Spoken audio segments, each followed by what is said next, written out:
Our democratic values and decades of progress for farm animal welfare are now under attack.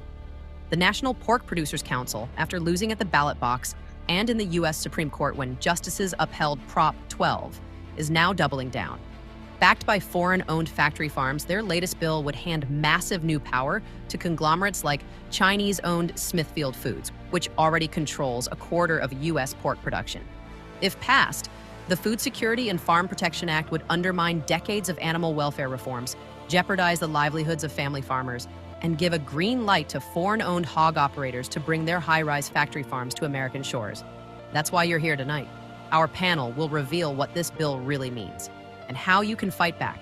You'll leave ready to call and email your legislators, share our content and this webinar, and stand with thousands of others defending farm animals and states' rights. Now, here's your host, Joseph Grove. Welcome to our event. I'm Joseph Grove, Senior Communications Director for Animal Wellness Action and host of the Animal Wellness Podcast. I'll introduce our panelists in a moment, but first, a few quick notes. This event is brought to you by Animal Wellness Action and the Center for a Humane Economy, and it is part of our Claudia Miller Ignites Series on animal welfare. For those of you who are new to us, thanks for joining the team. Welcome aboard, and please know we're grateful for your attendance tonight. We hope you'll find this webinar and the updates we'll send you to be educational and inspiring, and that you'll take advantage of its ability to connect you to legislators and other officials to make heard your voice for animals. Next, we've set aside some time at the end of the event for you to ask questions. You should see in your Zoom window a Q&A button or a question or comment button.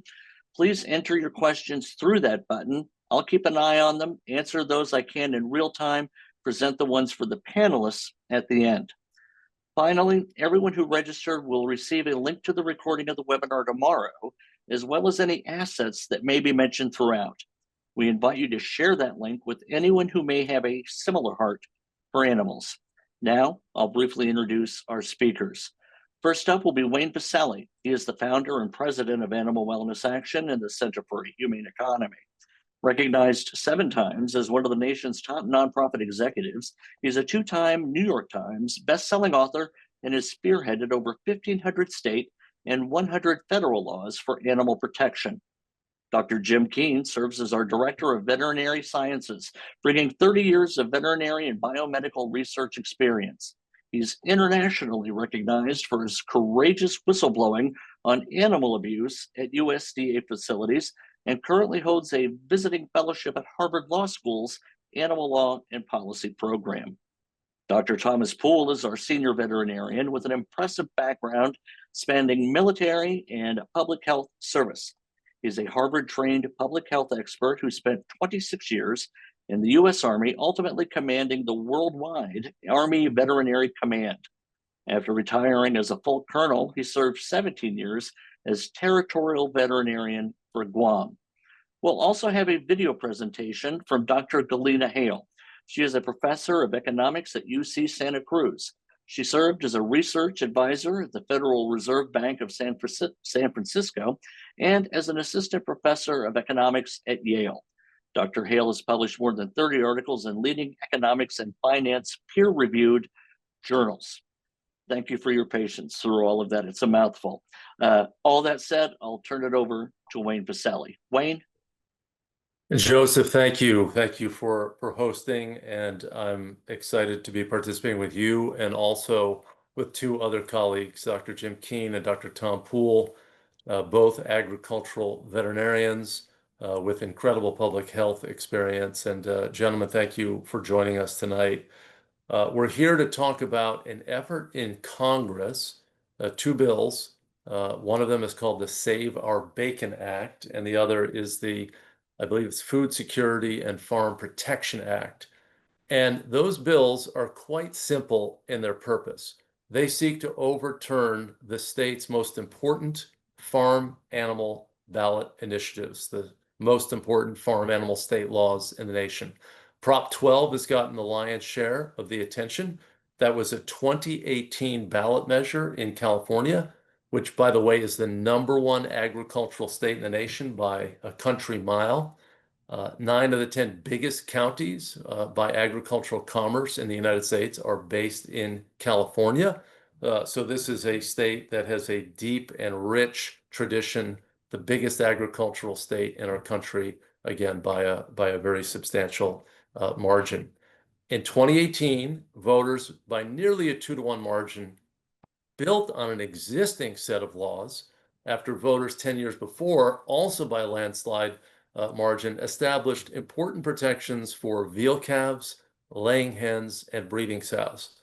It was a construct, and it built on a ballot measure, the second ballot measure in California, Prop 12, built on question 3 in Massachusetts, which passed with an astonishing 78% supermajority from the people of Massachusetts. There are 351 towns in Massachusetts.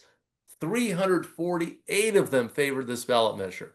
The most Republican towns, the most Democratic towns, the most independent-minded towns, they all favored the ballot measure because that measure and then Prop 12 had just a very basic principle in terms of how animals raised for food are housed. Both measures essentially said the same thing, that breeding sows, laying hens, and veal calves had to be able to stand up, lie down, turn around, and freely extend their limbs. Now, this is not a radical animal rights manifesto. This is the most basic, elemental housing standard you can imagine. It is a basic welfare standard that these animals have legs and wings. They are built to move. These are not inert objects. They are not stationary objects or beings. They're animals with legs and purpose to move. So these ballot measures approved with these supermajorities just reinforce what the average American thinks is proper. That if you're going to raise animals for food, you should treat them with some measure of decency. At the very least, you should allow them to stand up, lie down, turn around, and freely extend their limbs. One of the big elements of this controversy was the confinement of laying hens in battery cages. 6 or 8 birds are jammed into a cage about the size of a large microwave. They're wing to wing. They can't even extend their wings. It'd be like you and me and 6 other people, perhaps, jammed into a very small elevator. Imagine if you were stuck in that elevator for a half an hour, you would start to get agitated. If it was 2 hours, you'd be extremely agitated. If you had to be there for 24 hours, you would be in great distress. Imagine a month or a year in a setting like that, where you were effectively immobilized because you were so overcrowded that you couldn't even move. This is the standard production method before these ballot measures were passed in these just 2 states. Other states adopted important restrictions on extreme confinement prior to that.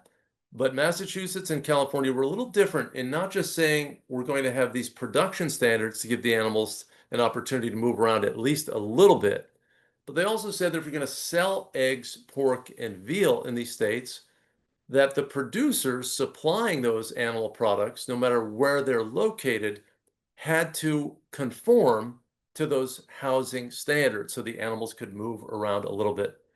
Again, isn't this just so simple that animals are able to move around just a little bit? And now comes the National Pork Producers Council, concerned about one element of this, which was the treatment of the breeding sows. And the treatment of the breeding sows is truly one of the most outrageous circumstances in 20th century and 21st century agriculture. And that is the sows, about 6 million of them in the US for most of the period from the 60s into the 70s, 80s, and 90s, and it only began to turn around in the 2000 aughts. The sows were confined, and these are sows that weigh anywhere from, say, 300 to 500 pounds, so they're large animals. They're in a crate that's 2 feet wide. Now you're talking about a 450-pound animal. It's in a crate 2 feet wide, 7 feet long. So this sow, who was impregnated in a series of pregnancies, with each gestation period being about 4 months, maybe 5, 6, 7, 8, 9, 10 successive pregnancies without really having an opportunity to move, 3 years in extreme confinement. That is more time than even the laying hens who were in their cages 12 to 18 months. So this is the greatest duration of extreme confinement. The veal calves were in about 20 weeks. Again, a terribly long period, thinking about that elevator comparison. But 3 years potentially of confinement, very intelligent animals. Many animal behaviorists, would compare the intelligence of pigs to dogs. They have a snout that they use to root in the mud and the grass. They're on concrete slatted floors. It's kind of solitary confinement, one by one, but they're in this giant building with all of these other animals, with all of the waste accumulating beneath them. So voters approved these ballot measures to give the animals a little space to turn around. And then the National Pork Producers Council was so upset about this, even though thousands of pig producers do allow the animals to stand up, lie down, and turn around, that they challenged these laws. They challenged them in the courts, and they lost 19 straight federal cases. Count them. 19 times they lost. I mean, that's a pretty bad win-loss ratio, 19 to 0. And they lost in the US Supreme Court, a conservative court, a court that is widely acknowledged to be a 6 to 3 in terms of conservatives to liberals in terms of the ratio. And Neil Gorsuch, one of those conservatives, wrote an opinion essentially saying that this challenge was not warranted, that the state of California had acted in a fair way. It had production standards, and then it also had sales standards that just applied to California. So if you want to sell into California, then you must meet their standards. No one was forcing anyone to sell into California. You, as a producer, chose that strategy of supplying California. And 1,200 farmers are Prop 12 compliant in the state. So Gorsuch decided this issue. He wrote the opinion. A majority of justices collectively decided it. Before that, and then subsequent to that, the National Pork Producers Council, based in Des Moines, had gone to Congress, and they tried to prevent the states from enacting these sorts of policies, and they failed on the 2014 Farm Bill, so more than 10 years ago, and then also on the 2018 Farm Bill. And then remember, they were kind of moving this through the court process for all these years as well. So they had parallel tracks, trying to go in the Congress and then go in the courts. Supreme Court shut them down. And now they're back in Congress for the third run at this in terms of the third attempt on the Farm Bill. And tonight, I think we just want to tell you that the premise of their challenge is just so flawed in so many ways. And the arguments that they've advanced are just erroneous or blatantly false. And again, at some level, this is quite a simple issue. Do you think that animals built to move should be allowed to move? And do you think that animals raised for food should be humanely treated? It's as simple as that. They've tried to unwind these state laws in the federal courts. They were blocked. They've lost twice in the Congress. Now they're back at it a third time. They're spending millions of dollars. And let me just mention who's doing this. This is a trade association whose biggest members are foreign-controlled companies. The biggest of them is a Chinese-controlled company called Smithfield Foods. It was sold as Smithfield Foods to the Chinese Communist government in 2013 for nearly $5 billion. The company now controls 25% of U.S. pork production. It is comprised entirely of Chinese nationals that answer just to the Chinese Communist Party. Last time I checked, we were in a bit of a polarity with the United States and China over national security issues, food security issues, espionage issues, all sorts of competitions going on between our governments. Yet we're allowing this company to control 25% of US pork production. And in China, the new method of raising pigs is high-rise factory farms, 20 to 30 stories tall, where the animals are not treated like animals. They're treated like meat machines. There are no standards of animal welfare. Our Congress is debating, a small number of US representatives and a couple of US senators are pushing the idea that they know more than the voters in US states. Millions of people decided these issues. They voted after hearing the arguments of the NPPC and all the other agribusiness companies that were against us on these ballot measures. And the voters decided it in the landslide elections, yet a handful of lawmakers are the ones who want to preempt what the states have done. And all of these lawmakers so far are Republican lawmakers, and the Republican lawmakers I know talk about actually defending states' rights and protecting the rights of states and saying that the federal government shouldn't be overreaching and imposing its values on the states in an unnecessary way. We have a tripartite system of government. We have a divided government with the judicial branch and the legislative branch and the executive branch and separation of powers. And we also have different levels of government, local and state and federal. And these lawmakers are saying they know better than the states and they know better than the voters.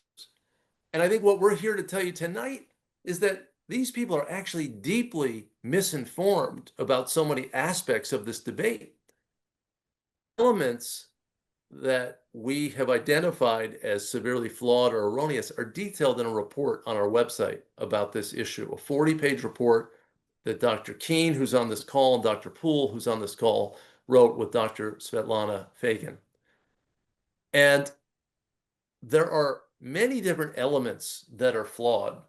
I think the number one, and Dr. Keene is going to talk about this, is just the basic animal welfare issue, that these animals are imprisoned in a tiny cage that doesn't even allow them to turn around, and that just a mere dose of human decency should drive us to give animals who are being sacrificed for human consumption a little bit of mercy and a little bit of space. Not a lot to ask for.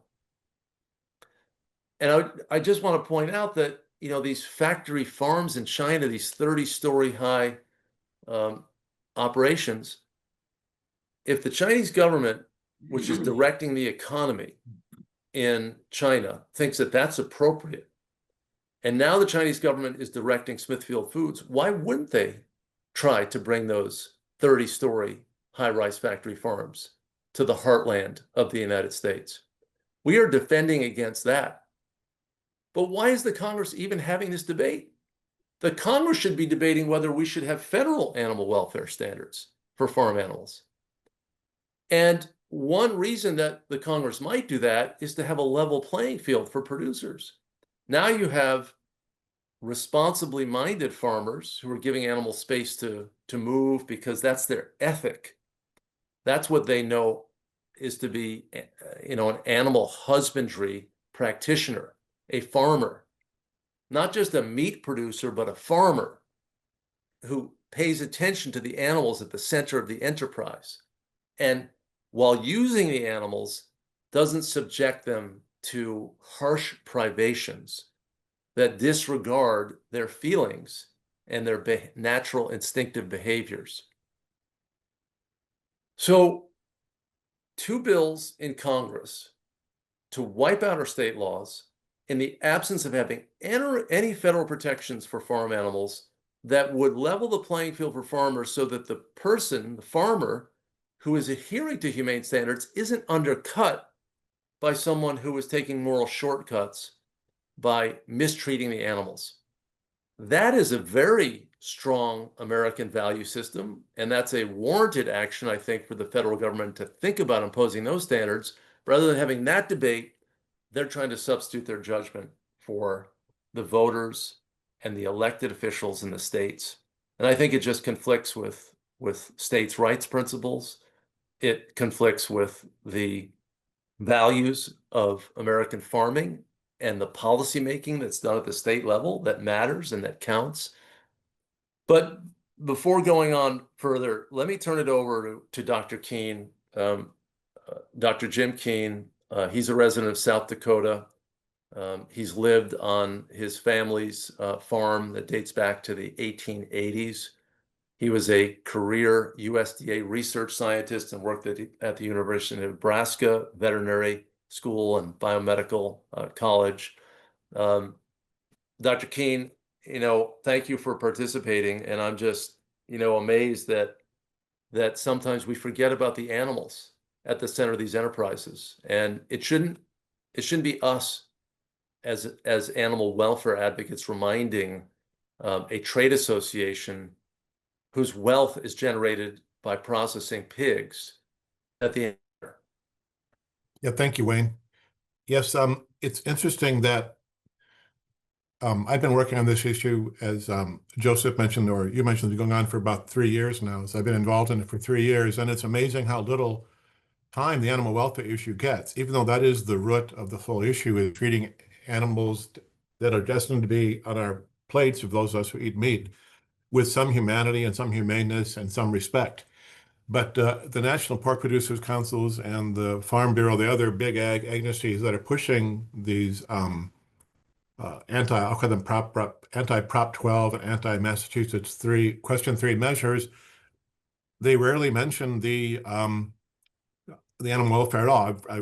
They push the economics, and we don't have time to go over that much here, but I can tell you of all it's basically, it's as mythological as ancient Greece in terms of the myths that they propose, whether it's economics or the welfare, anything. So I want to focus on the animal welfare a little bit because that is the base of this. But Joseph, could you pull up, I believe, or Ryan, the second slide? I think, yeah. So here's sort of an economic thing. The thing that I hear all the time, because I've met with lots of staff of many congressmen and senators in DC, we don't want California telling Iowa farmers how to raise pork. It's a line that's repeated, parroted,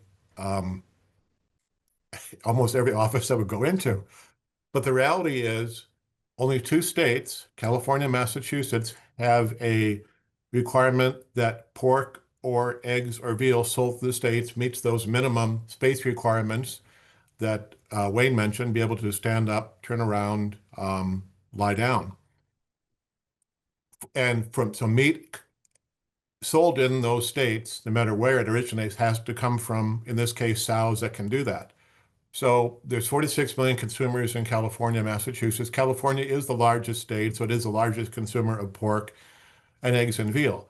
But 25%, the U.S. produces about roughly 30 billion pounds of pork per year, and 25% of that is exported. And this is through data for 2024, 108 different countries. 48 states, Washington, D.C., and Puerto Rico will accept me. They don't care how the pork is produced, with 7 billion consumers. So somehow the pork producers think that these 2 states, they use the term patchwork of laws. It's actually just 2 states, and I think Wayne may address this later, but it's a false, one of the most common myths you'll hear. Okay, next slide, please. I think it's, please, Ryan. Yeah, so the Prop 12 is a very simple law. This for swine, be able to stand up, turn around, lie down, stretch their limbs without touching their enclosure, and a 24 square feet of floor space in a group pen. Now, the gestation crates that Wayne mentioned are 2 feet by 7 feet, so they have 14 feet. So you're basically giving each sow 10 square feet more of space. So if you have a building, you can put fewer sows in a building if you have to have 24 square feet than 14 feet. That's one of the arguments that the pork producers say it's going to decrease production.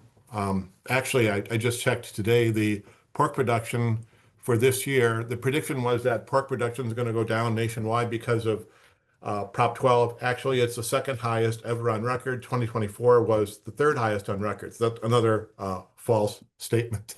Okay, next slide, please. I think so. On the left is what is a gestation crate. It's very small, and typically when you go into a building, as Wayne mentioned, there might be 200 or 300 or 400 or 500 sows, pregnant sows in the building lined up in rows. And the thing that will strike you when you walk in the building is, first of all, there's an overwhelming smell because there's concrete grates along the bottom of the pen, and so their urine and feces is right below them. So they're laying on top of their bodily waste. But imagine that times 500. And so they have a little, on the front of that picture, there's a little feed dish, and it takes them about 10 minutes to eat their food. And other than that, all they can do is sort of stand up, lay down, set up, lay down. And usually these bigger sows, they'll be pushing the edges of the crate. So it's basically analogous, if you can imagine, as Wayne said, the analogy of 6 people in an elevator. In this case, it's more like, imagine if you were confined to an airline seat and never got to leave the aisle, or in a coffin or a refrigerator. Those are all about the same size as a gestation crate. And one thing I want to mention is, one common confusion is there's 2 different types of crates that are used in commodity swine rearing. There's the gestation crate for pregnant sows, and there's something called a fettering crate, which is the same thing, but it's got a little side portion where the little baby pigs can escape. And it's amazing that I've heard the quote, Senator Grassley from Iowa, the #1 pork producing state. I've seen him interviewed, and he claims that Prop 12 is going to result in the deaths of many baby pigs.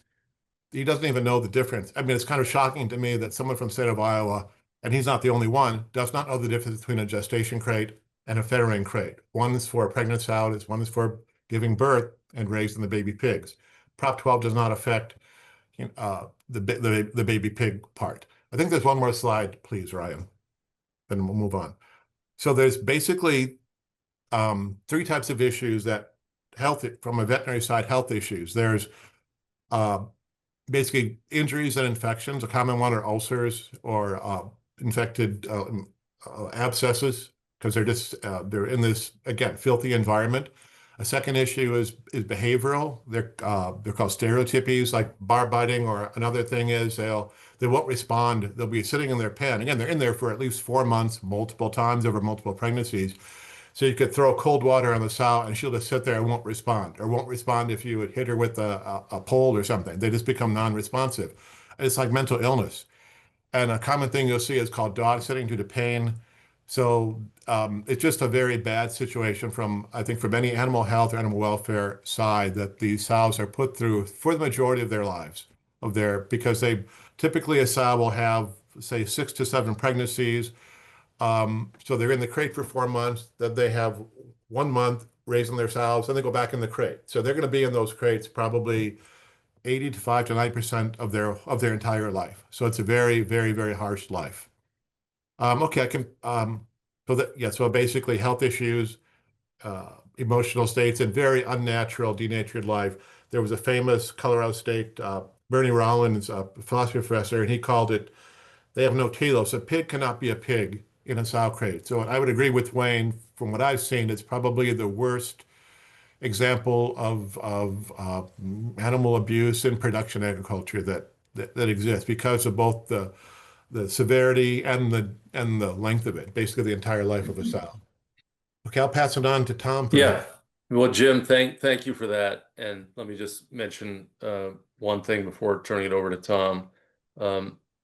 You noted that some proponents of these federal bills to wipe out state laws, the most important farm animal welfare laws in the country, that the proponents of these bills don't even know the difference between a gestation crate and a farrowing crate.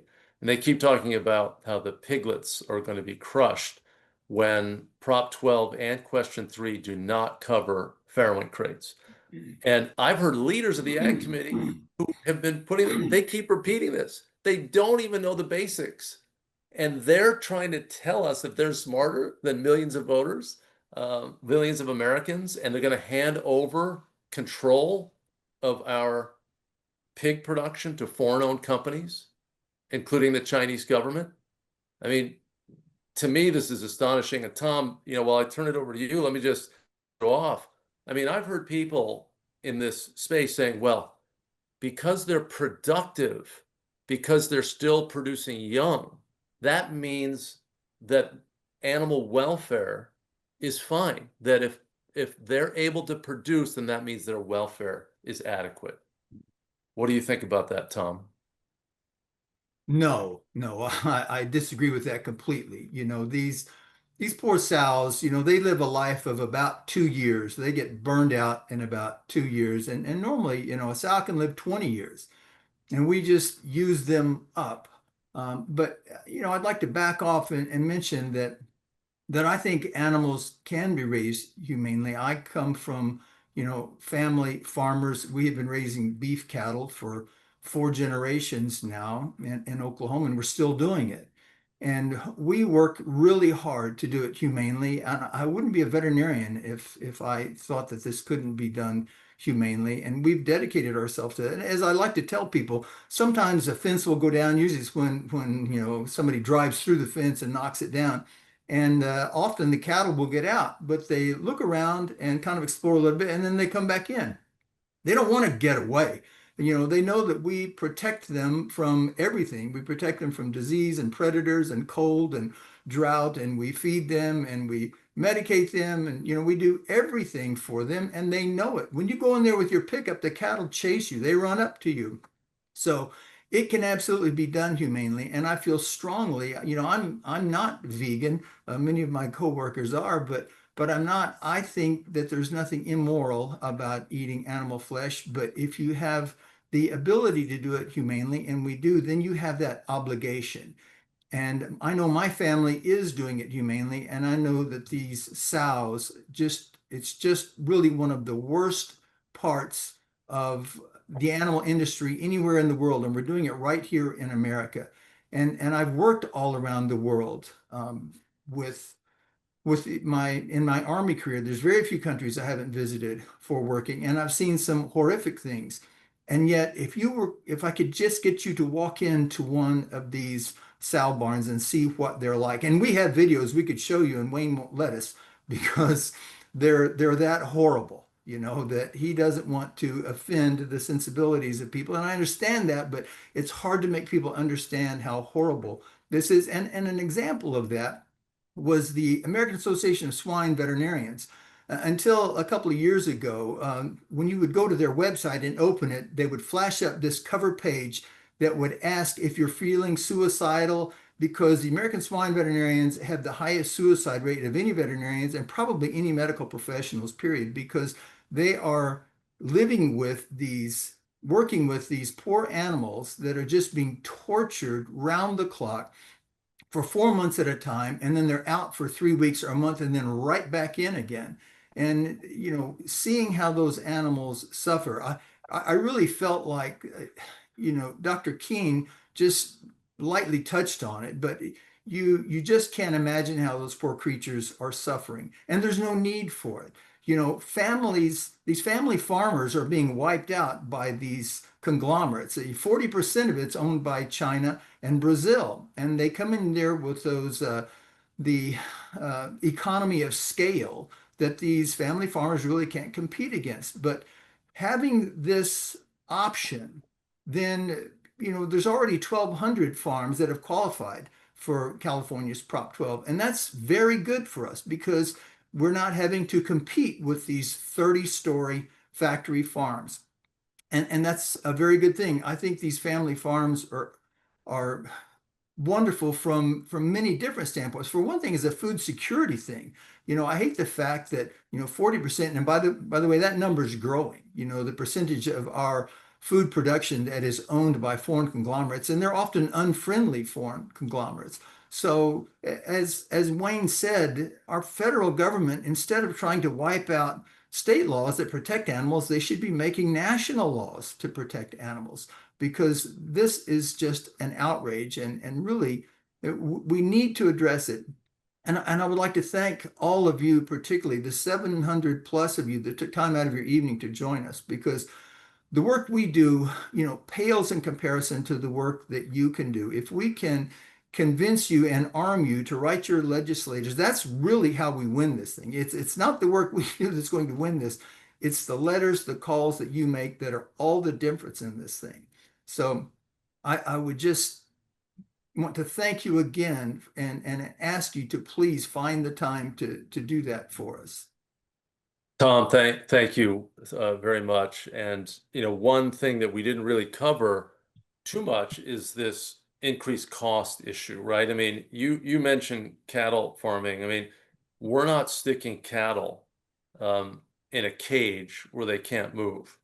I mean, that is still, there's a big debate within the animal welfare community about cattle ranching. You're aware of that, but I think we can all agree that they're not confined in a cage where they're immobilized. It's more extensive agriculture. We're talking here about the most extreme form of confinement. And they're making an argument that just because California and Massachusetts passed these sales restrictions, that prices of pork are going to soar. And Dr. Galina Hale is an economist at the University of California. And I'd like to play just a little short offering from her on this question of cost, because the Agriculture Committee in the House had a hearing on this issue, and one of the prominent members of the committee said Prop 12 has caused chaos and that prices have soared. I think Dr. Hale has a different view of it as a professional economist. Hello, everybody. I'm sorry I could not be with you. I would like to share some thoughts on the economic impact of the Prop 12 on pork prices in California and nationally. So when Prop 12 has passed, California consumers were well aware that there is a possibility that pork product prices in California are going to go up. In fact, NPPC made it very clear during the campaign that that would be the effect. And the California voters still chose to vote for the Proposition 12 because they were willing to pay more for the products that are made with a more humane treatment of the animals. So pork prices in California are not an issue. What is an issue is pork prices nationwide. When Prop 12 was challenged in Supreme Court, I prepared a briefing with my colleagues in intelligent analytics and modeling. And the same colleagues recently looked at the pork prices nationwide.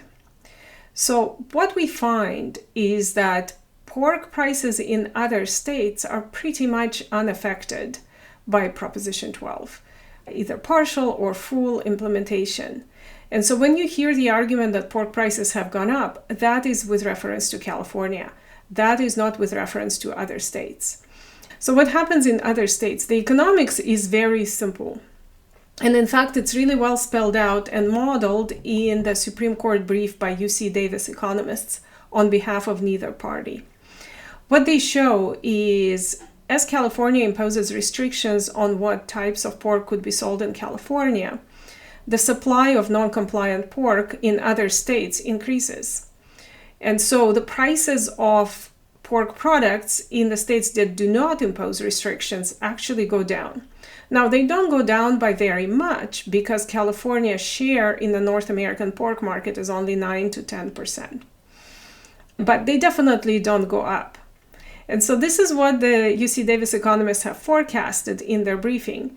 And that what is really came to realize. Once you account for inflation that we have experienced in recent years and you do a comparison with other food products, what you see is that in other states outside California, pork product prices basically remain stable throughout the time periods from before to after the implementation of Prop 12. And this is what we would expect. Since the pork producers can choose what kind of stream they want to produce, compliant or non-compliant stream, more producers will choose to not comply or not take on the cost of compliance, and their products therefore will be available to consumers in other states. To the extent that the pork producers and food packers have a lot of market power, The reduction in the pork prices is not that likely, but what we see is the prices are staying steady. Therefore, consumers in other states are not affected by the restrictions imposed by California on what California consumers can buy. And California consumers were very much aware of these economic effects. So that is really not something that needs to be discussed. Not only were they aware of it because millions of dollars were spent trying to cause people to vote no, they voted in landslide numbers for the measures. And it just makes sense. I mean, we're a nation with anti-cruelty laws that were first adopted in the first half of the 19th century. We've had more than 150 years of legal and social norms saying that cruelty to animals is wrong. And those state statutes that have been on the books so long don't say some animals, doesn't say, wild animals, doesn't say domesticated animals, just says animals. So we have a society where we are doing better every day, every year, every decade when it comes to animal welfare. I mean, you can see it. I mean, greyhound racing, we went from 60 tracks a generation ago to now 2 tracks today. We were slaughtering 400,000 horses for human consumption. Now it's about 20,000 live horses exported to Mexico and Canada. We've outlawed animal fighting in every state in the nation. Now it's a federal felony everywhere to engage in animal fighting. The mink industry has cratered in terms of production because people don't wear their other suitable alternatives.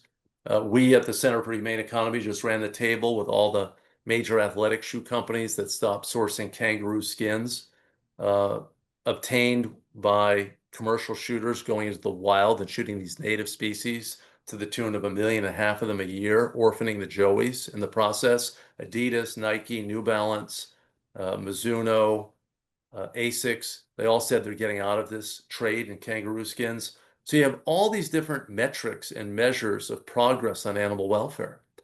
We're increasing our understanding of animals. There's more understanding of animal consciousness, certainly animal cognition. We have this great human ingenuity and ability to solve problems. We can figure out a way to live our lives very well without hurting animals in terrible ways. Yet the National Pork Producers Council is trying to take us backwards.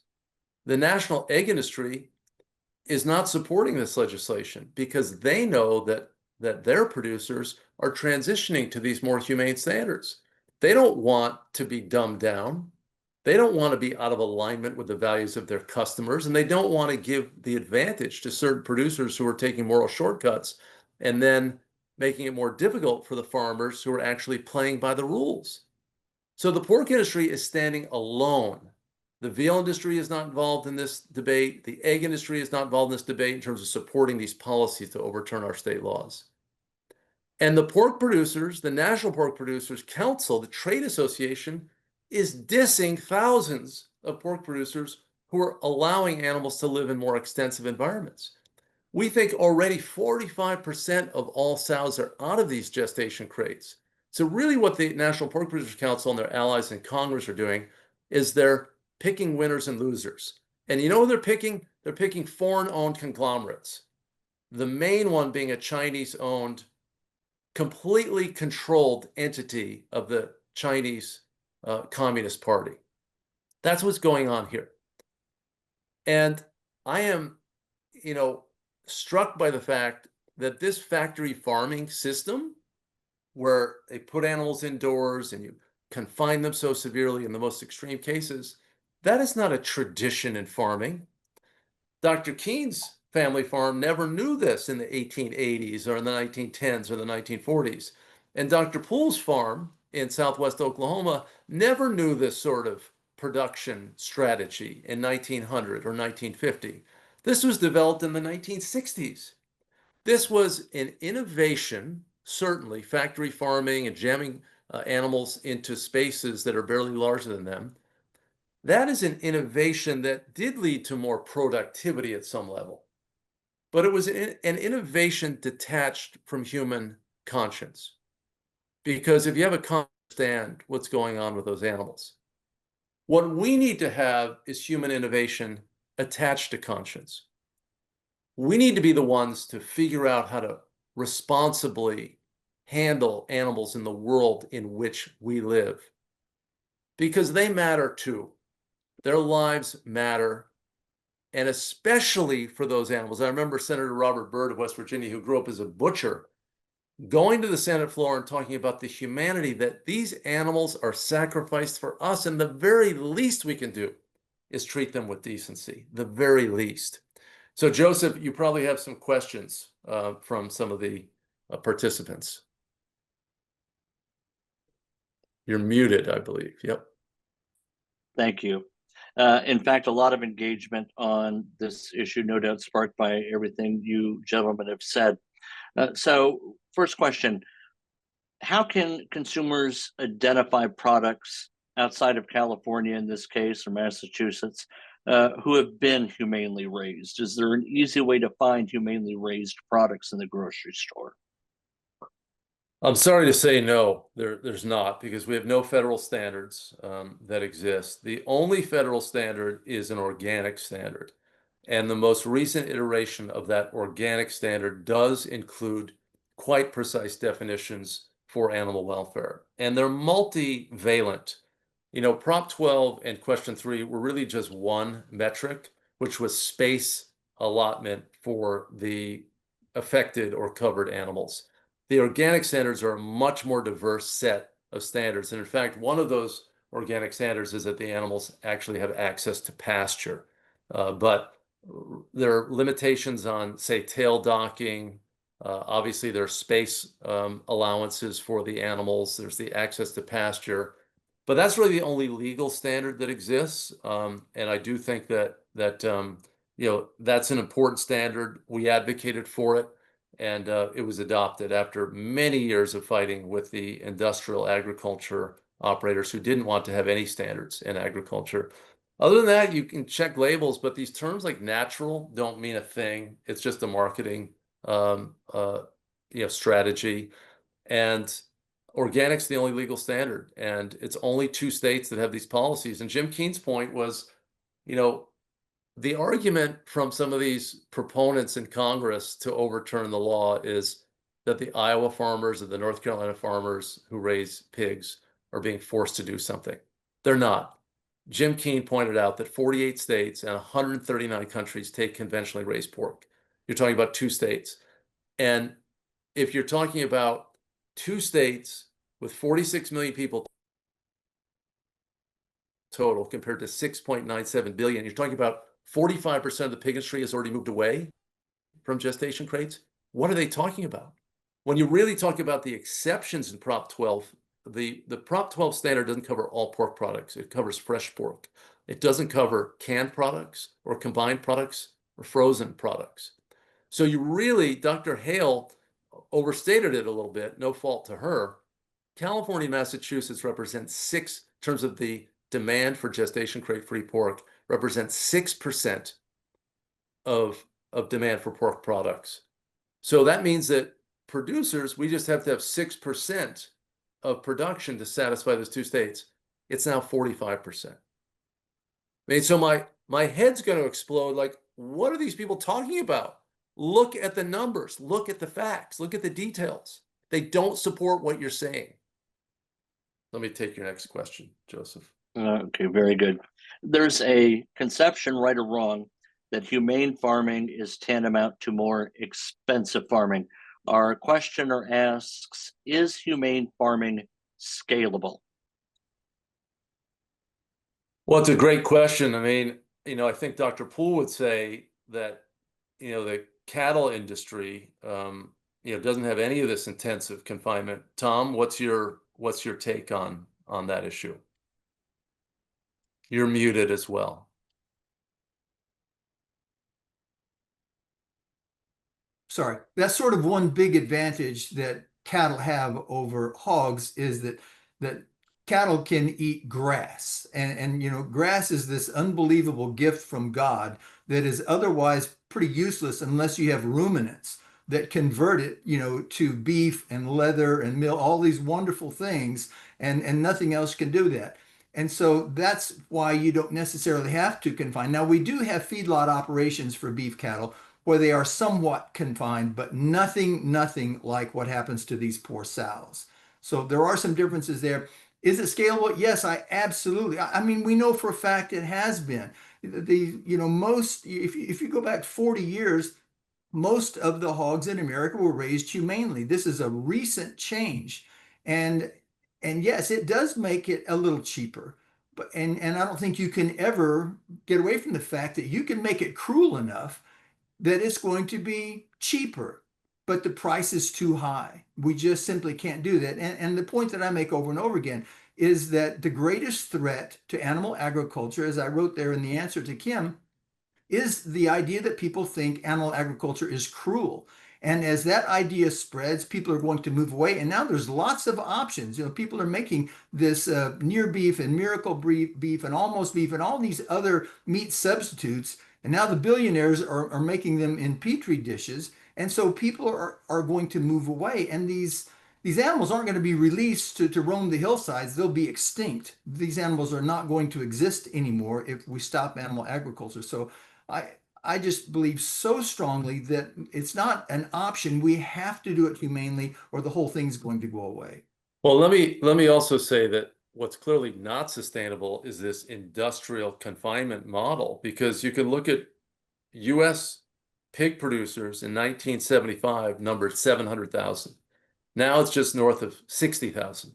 There's been a 92% reduction in the number of pig farmers in the U.S. during the era when there were no controls on spacing or housing of the animals. It was a free-for-all. And what happened?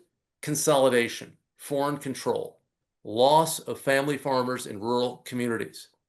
What a record that is. What an abysmal record. I mean, turn it over to us for a better standard than turn it over to the trade associations and their allies in Congress that wanted no standards at all. What happened was immense consolidation. All right, excellent. Another question. This is about the nature of the Chinese high-rise farms. One questioner says the videos she's seen show humane large pens, a lot of light, a lot of air. Wayne, I suspect the reality is a little bit more dystopian. Well, let me ask Jim. Obviously the Chinese are not going to allow me in to the country to be advocating for animals, and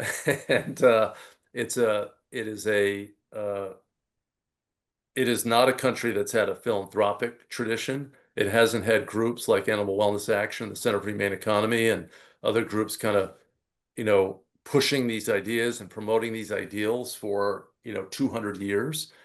And it's just reduced the animals to an instrumentality. But Jim, what do those factory farms look like, the high-rise factory farms?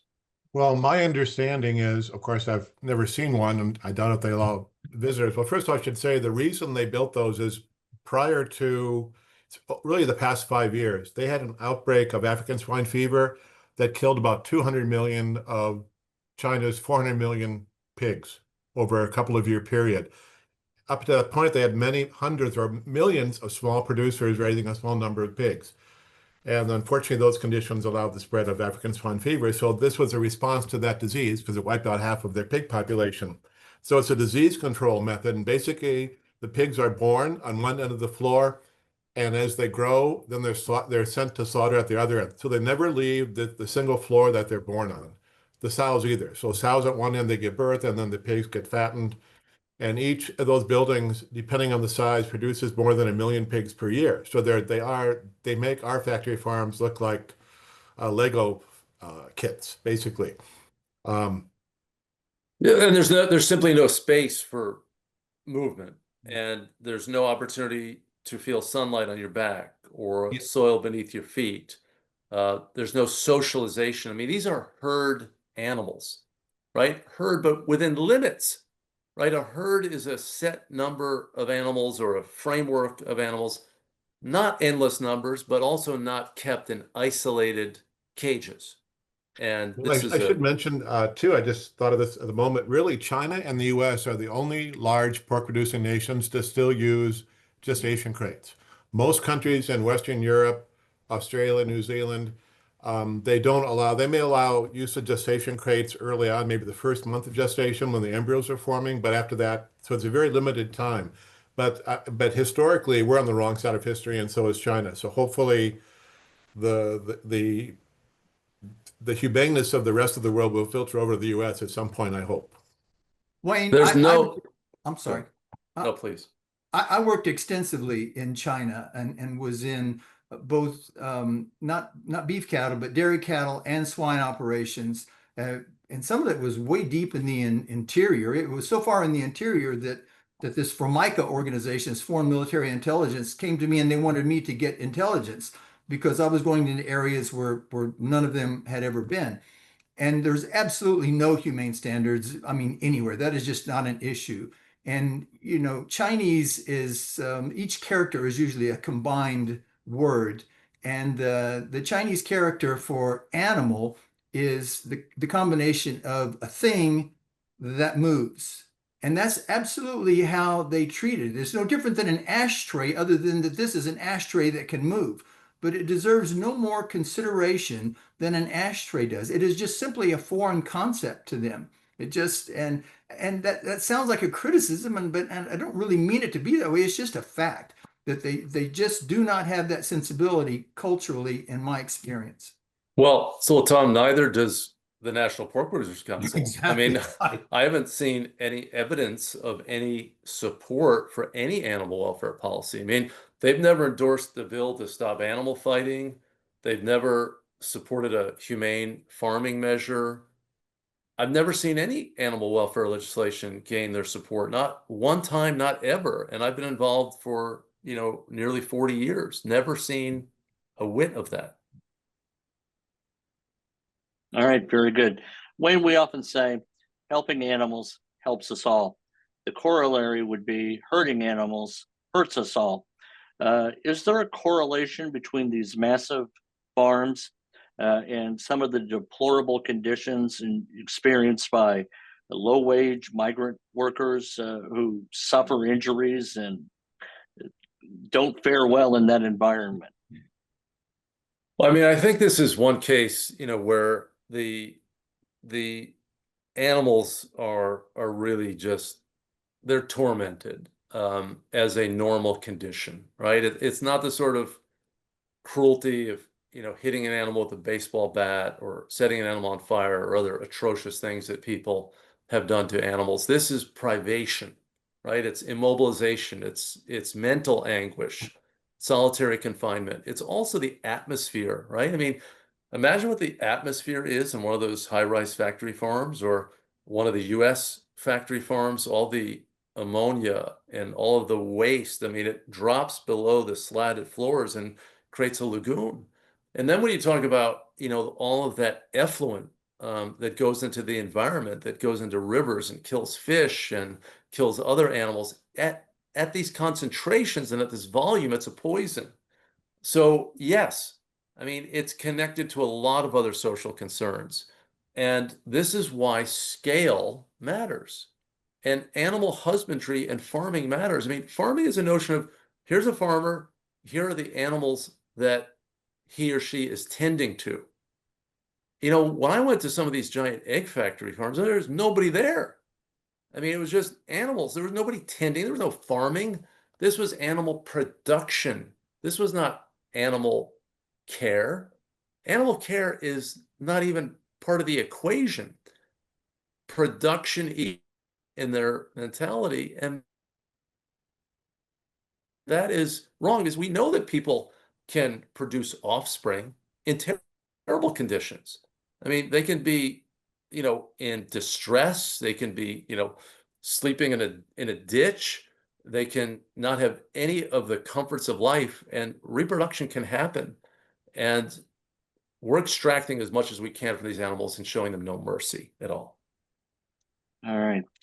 Folks, it's 9 o'clock. I want to thank our guests, Wayne Pacelli, Dr. Jim Keene, Dr. Tom Poole, Ryan, our producer behind the scenes.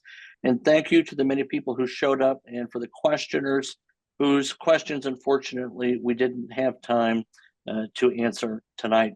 I've made some notes, though, about things we can provide in our follow-up email tomorrow. I'll include them in that email to equip you as best possible to help us defeat this nefarious bill and preserve the progress for farm animal protection.